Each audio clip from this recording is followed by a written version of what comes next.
functions and necessary for survival are called life process. मतलब कि ऐसी प्रोसेस जो हमारे बॉडी फंक्शंस को मेंटेन करके रखती है एंड नेसेसरी होती है सर्वाइवल के लिए, तो इन प्रोसेसेस को हम बोल देते हैं लाइफ प्रोसेस। तो इस चैप्टर में हमें टोटल 4 लाइफ प्रोसेस के बारे में पढ़नी है, that is nutrition, respiration, transportation and excretion. तो स्टार्ट करते हैं न्यूट्रिशन से। सो first is nutrition. So what is nutrition? Organism take food to produce energy and to perform different bodily functions. This process is known as nutrition. So ऐसी process जिसके through जो living organism है वो food को take करता है, gate करता है टू प्रोड्यूस एनर्जी, जिसके थ्रू वो बॉडली फंक्शन को परफॉर्म कर पाता है, ऐसी प्रोसेस को हम न्यूट्रिशन बोल देते हैं। Nutrition is also of 2 types. First is autotrophic nutrition. जो ऑर्गेनिज्म ऑटोट्रॉफिक न्यूट्रिशन करते हैं उनको हम बोलते हैं autotrophs. Autotrophs can make their own food through the process of photosynthesis.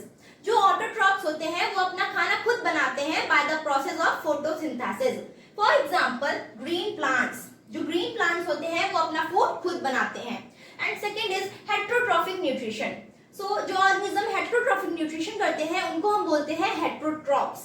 So heterotrophs cannot prepare their own food. जो heterotrophs होते हैं वो अपना खाना खुद प्रिपेयर नहीं करते हैं।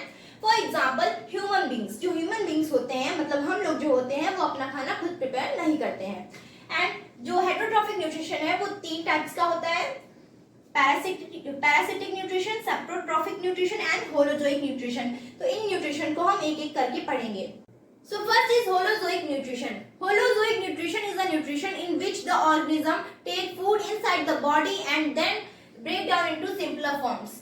मतलब कि जो ऑर्गेनिज्म होता है वो अपने होल फूड को अपनी बॉडी के अंदर ले जाता है, देन उसको ब्रेक करता है, बॉडी में ले जाने के बाद उसको फिर ब्रेक करता है। सो ऐसे न्यूट्रिशन को हम बोल देते हैं होलोजोइक न्यूट्रिशन। सो हम इसके एग्जांपल्स देख लेते हैं। एनिमल्स, हर्बीवोर्स एनिमल्स जो होते हैं, लाइक एग्जांपल काउ, गोट, डियर एटसेट्रा, तो ये सब जो है वो होलोजोइक न्यूट्रिशन करते हैं। कार्निवोर्स में एग्जांपल देख लेते हैं, lion, tiger, eagle etcetera.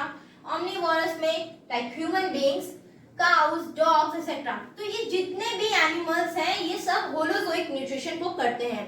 And जो यूनिसेलुलर ऑर्गेनिज्म होते हैं तो ये भी होलोजोइक न्यूट्रिशन करते हैं, like amoeba and paramecium. Next is saprophytic nutrition, जिसको भी हम सेप्रोट्रॉप्स भी बोलते हैं।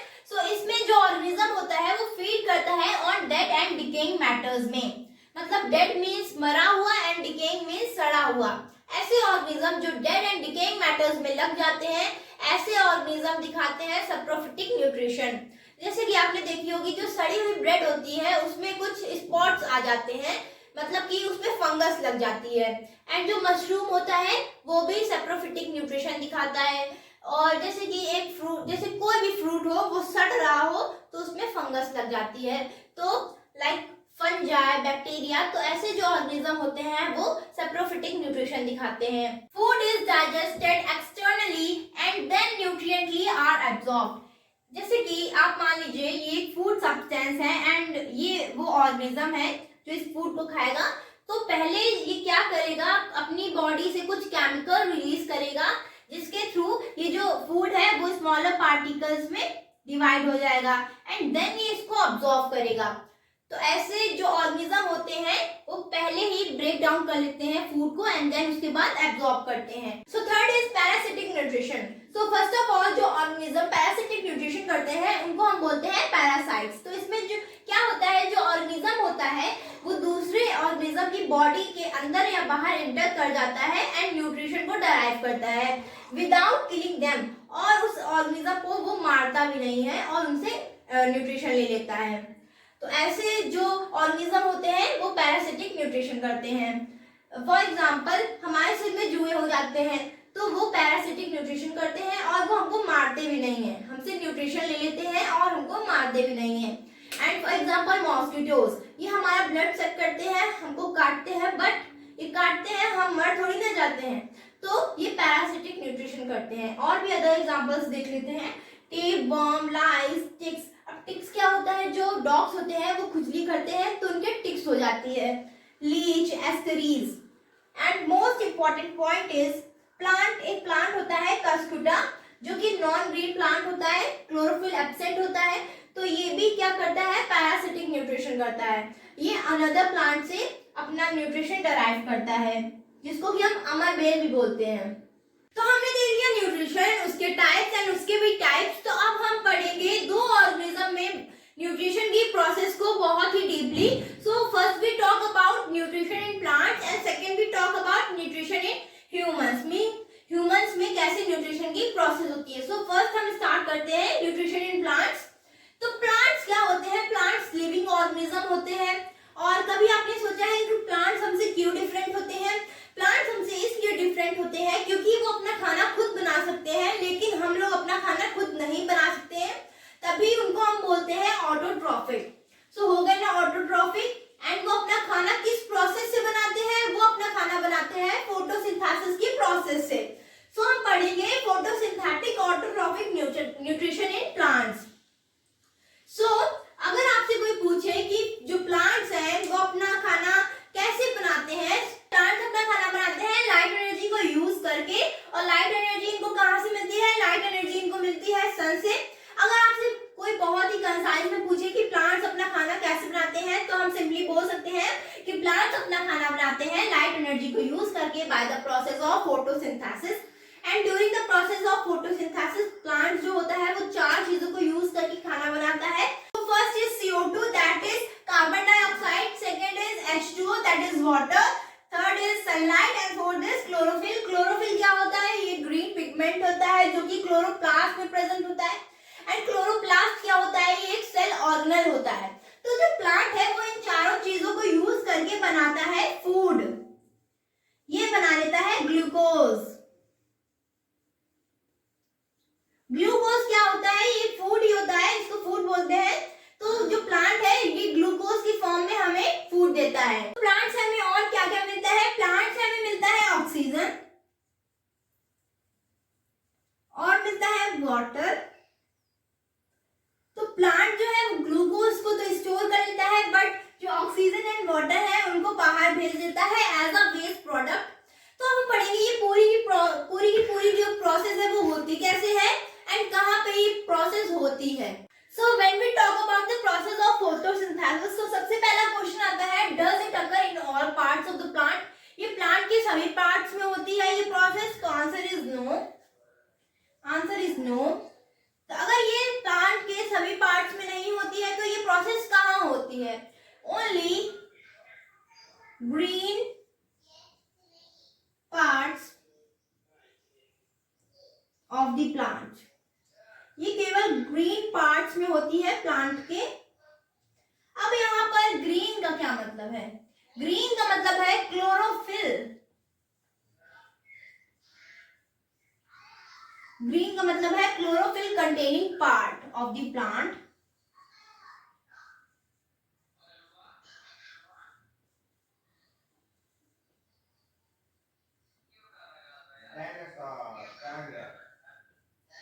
अब क्लोरोफिल के बारे में मैं आपको पहले ही बता चुकी हूँ, तो ये केवल क्लोरोफिल कंटेनिंग पार्ट्स में ये प्रोसेस होती है। तो अब हम देखेंगे कि फोटोसिंथेसिस की प्रोसेस होती कैसे है, व्हाट आर द स्टेप्स।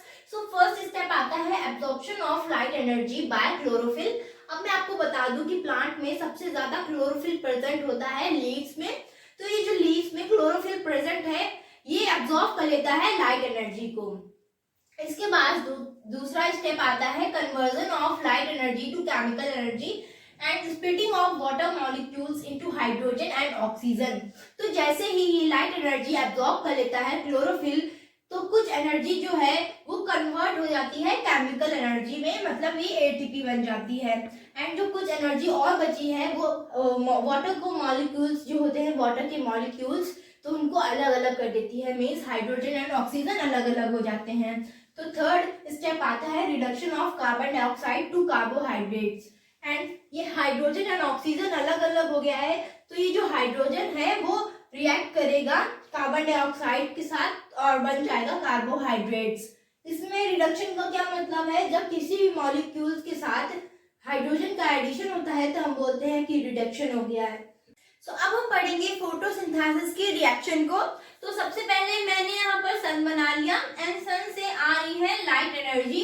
तो लाइट एनर्जी को कौन एब्जॉर्ब करता है? लाइट एनर्जी को एब्जॉर्ब करता है क्लोरोफिल। और जो कुछ लाइट एनर्जी होती है वो काम आती है photolysis of water. Photolysis of water. Photolysis of water का क्या मतलब है? फोटो का मतलब है लाइट एंड लिसिस का मतलब है ब्रेक करना, ठीक है, वाटर। तो वाटर के मॉलिक्यूल्स को ब्रेक करना with the help of light energy, तो उसको हम बोलते हैं फोटोलिसिस ऑफ द वाटर। और स्प्लिट करना वाटर मॉलिक्यूल्स को, तो H जो है वो अलग हो जाता है एंड ऑक्सीजन जो है वो अलग हो जाता है, हाइड्रोजन एंड ऑक्सीजन अलग अलग हो जाते हैं, ठीक है। ये जो ऑक्सीजन है वो एटमॉस्फेयर में बाहर चला जाता है एंड देन ये जो हाइड्रोजन बचता है वो रिएक्ट करता है कार्बन डाइऑक्साइड के साथ एंड बनाता है glucose, whose chemical formula is C6H12O6, ठीक है। और ये हमको देता है oxygen. Oxygen and water vapours को ये एज अ वेस्ट प्रोडक्ट बाहर निकाल देता है। तो हमने सीख लिया फोटोसिंथेसिस की रिएक्शन को। तो अब हम देखेंगे जो प्लांट्स को लाइट एनर्जी मिल रही है वो मिल रही है सन से, एंड प्लांट्स को जो वाटर मिल रहा है वो मिल रहा है सॉइल से। अब सॉइल्स में भी क्या है, जो रूट्स हैं वो सॉइल से वाटर लेते हैं एंड वो ट्रांसफर करते हैं लीफ तक वाटर को, so by the help of xylem. तो जाइलम हम बाद में पढ़ेंगे। एंड जो कार्बन डाइऑक्साइड है वो प्लांट्स को कहाँ से मिल रही है, वो मिल रही है एटमॉस्फेयर से। एंड नाइट्रोजन, नाइट्रोजन एक बहुत ही इंपॉर्टेंट मिनरल है फॉर द प्लांट्स, और ये इनको नाइट्रोजन कहाँ से मिल रहा है, मिल रहा है सॉइल से in the form of nitrates and nitrides.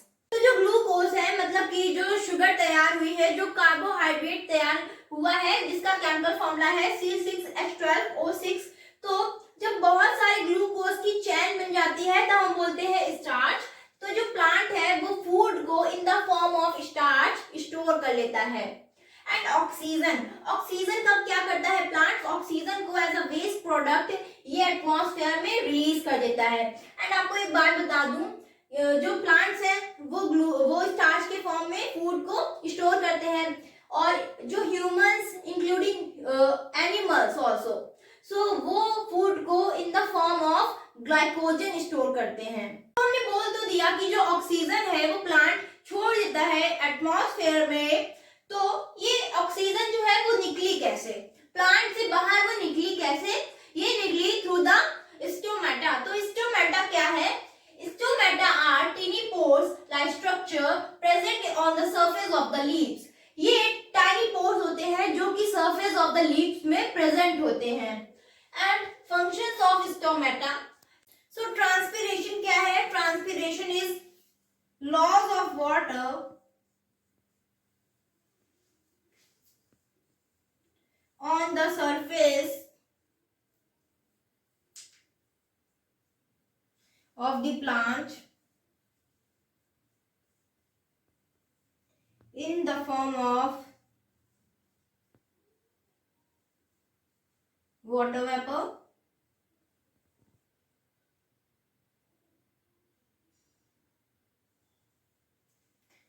due to evaporation।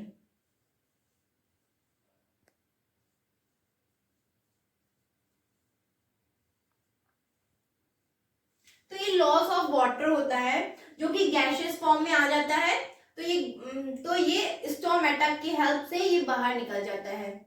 तो अब हम देखेंगे कि जो स्टोमेटल पोर है वो खुलता कैसे है और बंद कैसे होता है। तो ये जो आप देख रहे होंगे ये किडनी बीन लाइक शेप्ड जो है गार्ड सेल्स इनको बोलते हैं। तो किडनी बीन क्या होता है, वो होता है राजमा, राजमा के आकार में ही आप देख रहे होंगे, ये होते हैं गार्ड सेल्स। तो ये जो गार्ड सेल्स होते हैं यही कंट्रोल करते हैं closing and opening of the stomatal pore. And ये ओपन कब होते हैं, जब जो ये गार्ड सेल्स है जब इनमें वाटर अब हाई अमाउंट में होगा तो ये स्वेल हो जाएंगे, मतलब ये फूल जाएंगे और जो स्टोमेटल पोर है वो ओपन हो जाएगा, then the exchange of gases हो जाएगा। तो आप देख रहे होंगे ये क्लोज्ड स्टोमेटल पोर है, जब इसमें से पानी निकल जाता है तब ये श्रिंक हो जाते हैं, जिसकी वजह से जो स्टोमेटल पोर है वो बंद हो जाता है, तब एक्सचेंज ऑफ गैसेस नहीं होता है। तो इस तरीके से एक्सचेंज ऑफ गैसेस होता है स्टोमेटा में। अब हम पढ़ेंगे the process of nutrition in human beings. तो ह्यूमन बींग्स में जो न्यूट्रिशन की प्रोसेस होती है वो काफी कॉम्प्लेक्स होती है, जिसमें कि 5 प्रोसेसेस होती है: ingestion, digestion, absorption, assimilation and excretion. तो एक एक करके हम इनको समझेंगे। सो फर्स्ट इज इंजेशन। इंजेशन का क्या मतलब है? The process of taking food in our mouth is called ingestion. मतलब कि खाने को हम अपने माउथ में डालते हैं, इस प्रोसेस को हम बोलते हैं इंजेशन। तो जैसे ही हम अपने खाने को माउथ में डालते हैं तो यहाँ से जो डाइजेशन की प्रोसेस होती है वो स्टार्ट हो जाती है। इसके बाद जो हमारे टीथ होते हैं, it breaks food into smaller pieces. जो खाना है उनको स्मॉलर पीसेस में जो टीथ है वो कन्वर्ट कर देता है। फिर जो हमारे माउथ में टंग होती है तो वो क्या करती है? It taste the food and rotates it inside the mouth. ये फूड को टेस्ट करती है, रोटेट करती है पूरे माउथ में। तो इस डायग्राम की मदद से हम न्यूट्रिशन इन ह्यूमन को अच्छे से समझ पाएंगे।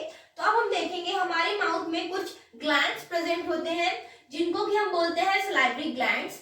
तो ये सलाइवा को प्रोड्यूस करते हैं, जिसमें कि एक एंजाइम पाया जाता है जिसका नाम होता है सलाइवरी अमाइलेज।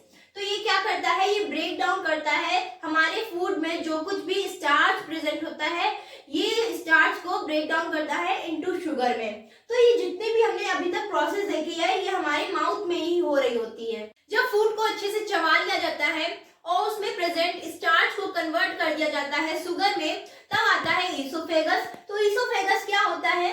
इसको कि हम फूड पाइप भी बोलते हैं। तो ये ट्यूब लाइक स्ट्रक्चर होता है, आप यहाँ डायग्राम में देख सकते हैं। तो ये ट्यूब लाइक स्ट्रक्चर होता है जो कि फूड को पुश करता है स्टमक तक। ये माउथ और स्टमक को कनेक्ट करता है, ठीक है। और ये जिस मूवमेंट से फूड को स्टमक तक पहुंचाता है उस मूवमेंट को बोलते हैं पेरिस्टाल्टिक मूवमेंट। पेरिस्टाल्टिक मूवमेंट क्या है? Basically it is a construction and expansion movement of walls of the food pipe. जो फूड पाइप की वॉल्स होती हैं उनका एक कंस्ट्रक्शन एंड एक्सपेंशन का मूवमेंट वो होता है जिसको कि हम बोलते हैं पेरिस्टाल्टिक मूवमेंट, जिसके द्वारा जो फूड है वो स्टमक तक पहुंच पाता है ईसोफेगस के द्वारा।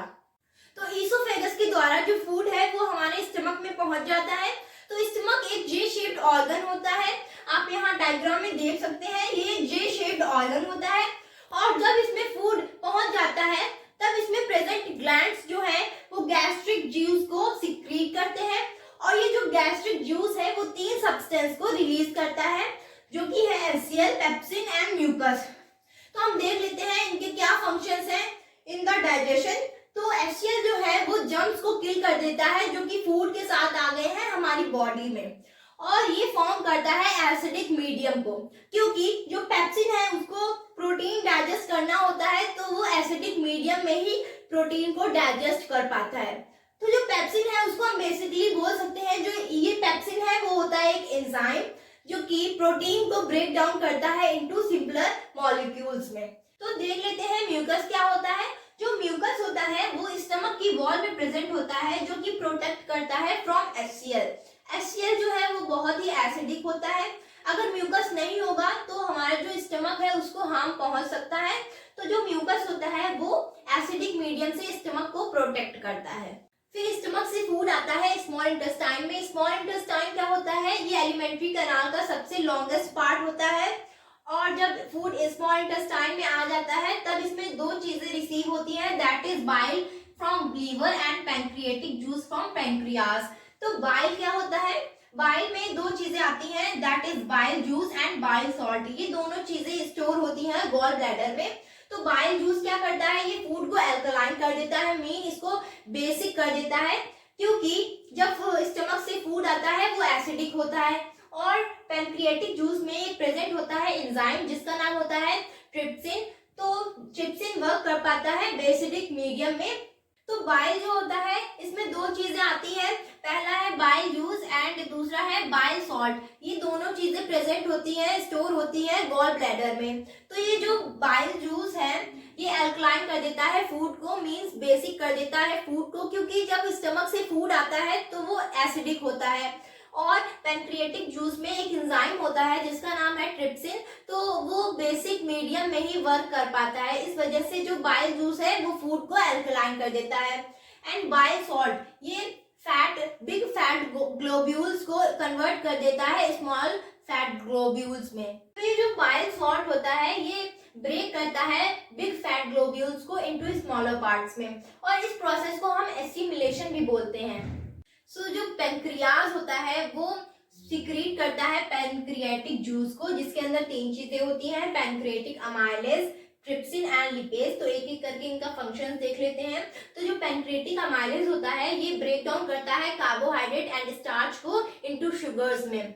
एंड ट्रिप्सिन ब्रेक डाउन करता है प्रोटीन को इनटू अमीनो एसिड्स में।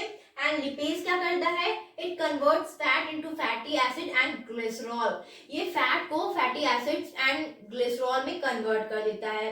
एंड जो स्मॉल इंटेस्टाइन की जो वॉल होती है तो इसमें various types of glands present होते हैं जो कि सिक्रीट करते हैं इंटेस्टाइनल जूस को। जो ये जो इंटेस्टाइनल जूस है तो इसमें वेरियस टाइप्स ऑफ एंजाइम्स पाए जाते हैं जो कि डाइजेशन को पूरा करते हैं। तो इस तरीके से जो डाइजेशन की प्रोसेस है वो पूरी हो जाती है। इसके बाद आता है एब्जॉर्प्शन। तो पढ़ते हैं एब्जॉर्प्शन। तो अब हम बढ़ते हैं अपनी थर्ड प्रोसेस की तरफ जिसका नाम है एब्जॉर्प्शन। तो एब्जॉर्प्शन की जो प्रोसेस स्टार्ट होती है वो स्टार्ट होती है स्मॉल इंटेस्टाइन से।